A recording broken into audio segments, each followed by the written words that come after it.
Hey everybody, Matt here with another Young Adult Catholic video. And today we will be talking about, as Christians and Catholics, like how should we be using social media to have a positive impact, and what's its role in the 21st century and how we can use it for positive change. I'd like to start with a story.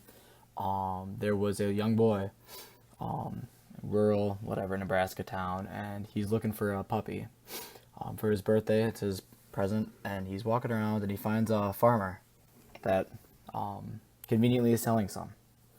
And he says, "Farmer, I'd like to buy a puppy. It's my birthday." The farmer's like, "Great, I got plenty."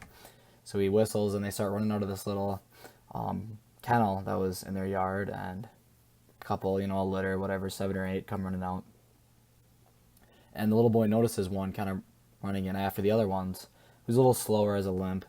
And the little boy's, that's the one I want. I want that one right there. And the farmer's like, no, you don't. It's got a limp. It's got issues. It won't be able to run around with you, and you won't be able to enjoy it as much as the other ones.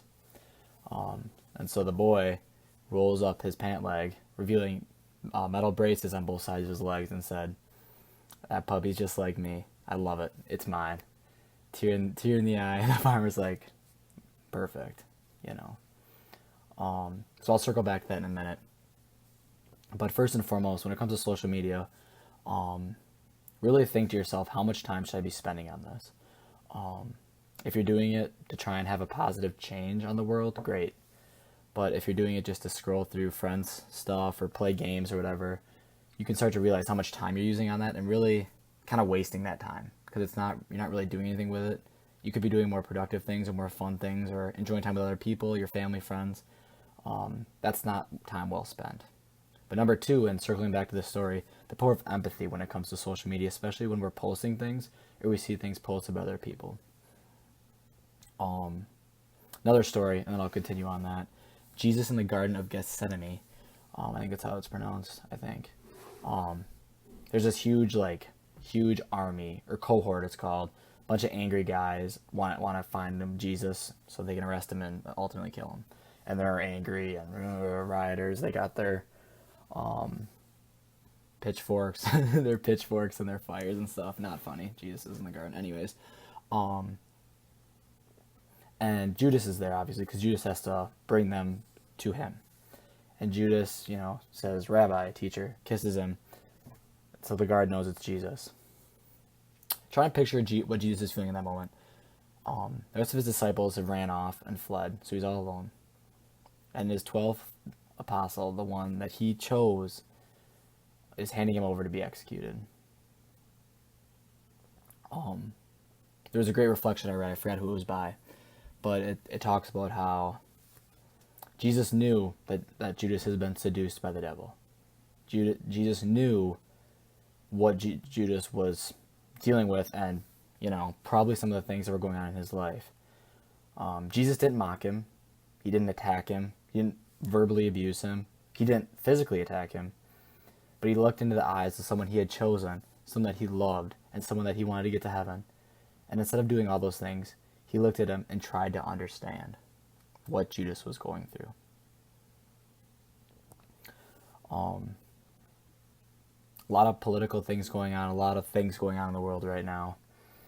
And it's easy to just get really, really worked up and frustrated when we're on social media seeing all these people posting. But instead of getting irritated at the person or frustrated at a point of view, I think especially as Christians and Catholics, we have to begin to empathize, to begin to try to understand where they're coming from. Because it's only then, and I've talked about this in my Power of Listening video earlier on, it's only in understanding the person, and you're never going to understand them because we all go from different walks of life.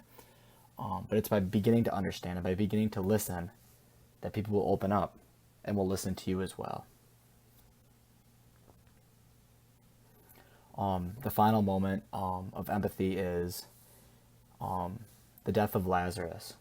So Mary and Martha are good friends of Jesus, and Lazarus is actually their brother. And so one day, Jesus is preaching, doing his stuff with his boys, and Martha comes up and she's like, Jesus, Lazarus is dying. And Jesus loved Lazarus. They're pals, they're homies. And Jesus is like, all right, Like, I gotta do this, and then I'm gonna be there. So Jesus kind of takes his time for whatever reason. We don't understand why. Remember, God's plan, timing, we don't always understand. And he finally gets there, and Martha's like Jesus, like, he's dead. Like, if you would have come earlier, he wouldn't be dead. Not in like an attacking way, but like, you could have saved him. But ultimately, thanks for coming. And they bring him to the tomb, and once again, let's look at Jesus' point of view. Jesus knows what's going to happen. And for those of you that don't know the story, Jesus raises Lazarus from the dead, ultimately. Awesome. But in that moment, Jesus knew what he was going to do. He was going to raise up Lazarus from the dead. And yet, instead of being like, you guys, it's okay. Like, he's fine. We're going to raise him. Jesus chooses to empathize with them, embrace that suffering, and he, shortest line in the Gospels, Jesus wept. Jesus weeps with those that are suffering.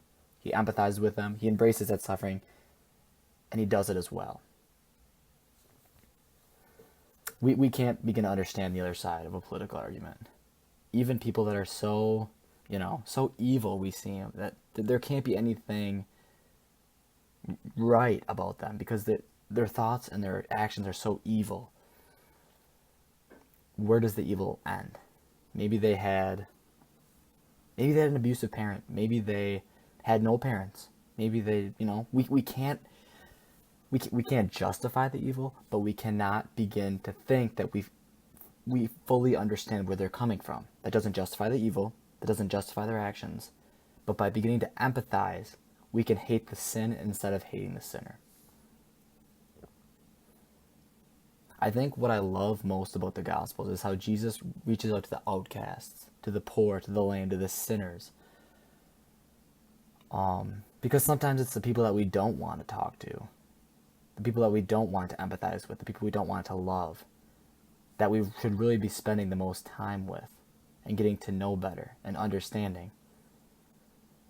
Because sometimes it's our enemies or the people we don't understand or get the most that can really teach us the most about who we are as a person, who we should be in the world, and ultimately what we need to do to become a better person, to get to heaven, and to bring others to heaven as well.